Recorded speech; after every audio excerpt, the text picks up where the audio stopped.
نحمده ونصلي ونسلم علی رسولہ الکریم۔ اللہ جل شانہ اپنی کتاب قرآن کریم میں فرماتے ہیں وما خلقت الجن والانس الا لیعبدون، صدق اللہ العظیم۔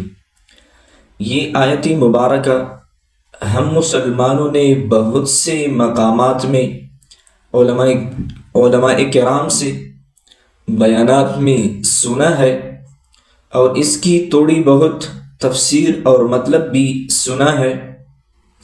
آج ہم بیان کرتے ہیں کہ اس آیت مبارکہ میں اللہ جل شانہ لفظ عبادت یہ استعمال فرمایا ہے، اور اللہ جل شانہ نے اس آیت مبارکہ میں جن اور انس کی پیدائش کا غرض اور مقصد عبادت ہی بیان فرمایا ہے۔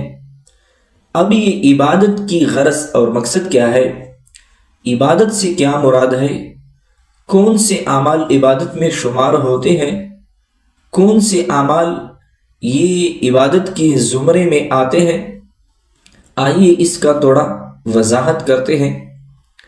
امام رازی رحمہ اللہ اس کے مطابق عبادت کے اغراض اور مقاصد دو ہے۔ نمبر 1، التعظیم لامر اللہ، یعنی اللہ کے حکم کی تعظیم کرنا اور اس پر عمل کرنا، یہ عبادت کی پہلا مقصد ہے۔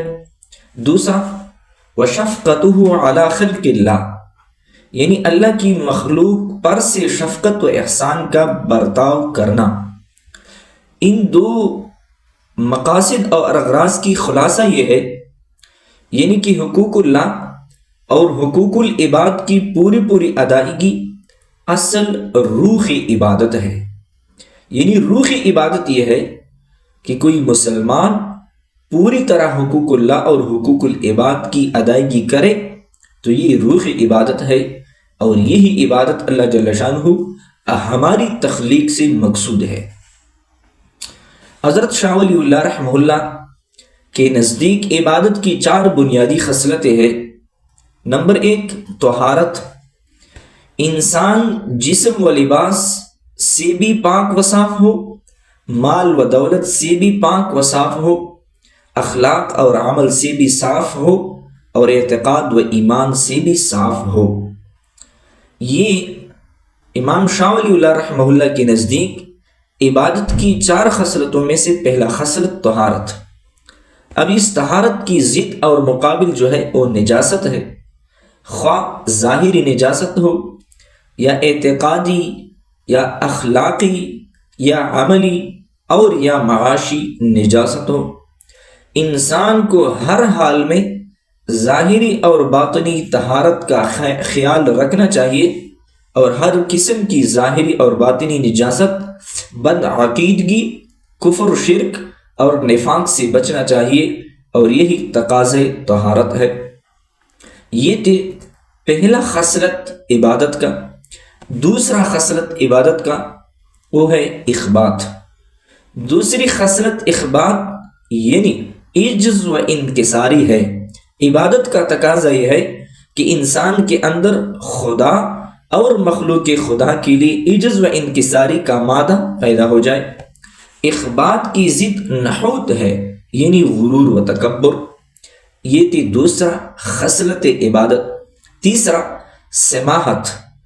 تیسری خصلت سماحت ہے، یعنی ہر قسم کی خسیس چیزوں، یعنی کمینہ پن، بخل، تنگ دلی اور نالائقی سے بچا جائے اور نفیس چیزوں کو اختیار کیا جائے۔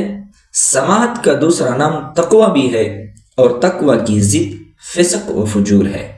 یہ تھی تیسری خصلت عبادت کی۔ چوتھی خصلت ہے عدالت۔ عبادت کی چوتھی خصلت عدالت ہے، جس کا مطلب ہے اپنے آپ کے ساتھ، اپنے اہل و عیال کے ساتھ، اور اپنی ارد گرد کے تمام انسانوں کے ساتھ، حتیٰ کہ ہر قسم کی مخلوق کے ساتھ انصاف کا معاملہ کیا جائے۔ عدالت کی ضد ظلم و جور ہے، جو کسی بھی صورت قابل قبول اللہ جل شانہ کے نزدیک نہیں ہے۔ یہ تھے 4 خصلتیں حضرت شاہ ولی اللہ رحمہ اللہ کے نزدیک عبادت کی، اور یہ المعالم العرفان الصوفی عبدالحمید سواتی رحمہ اللہ کی تفسیر میں مذکور ہے۔ نیز ان تمام باتوں کی خلاصہ یہ ہے کہ عبادت کی یہ 4 خصلتیں تمام مذاہب میں مشترک ہے۔ ہر مذہب میں عبادت کی یہ 4 خصلتیں مذکور و موجود ہے، اور جو شخص جس مذہب کا بھی ہو، جس مذہب کا بھی ماننے والا ہو، ان 4 خصلتوں پر پورا نہیں اترتا تو اس نے اپنے مذہب کے مطابق عبادت کا حق ادا نہیں کیا۔ لہذا عبادت کے لیے ہمیں ان 4 خصلتوں پر پورا اترنا چاہیے، اور ان 4 خصلتوں پر عمل پیرا ہونا یہ روحی عبادت ہے، یہ اصل عبادت ہے، یہ مقصد اور غرض عبادت ہے۔ جزاکم اللہ تعالی خیر۔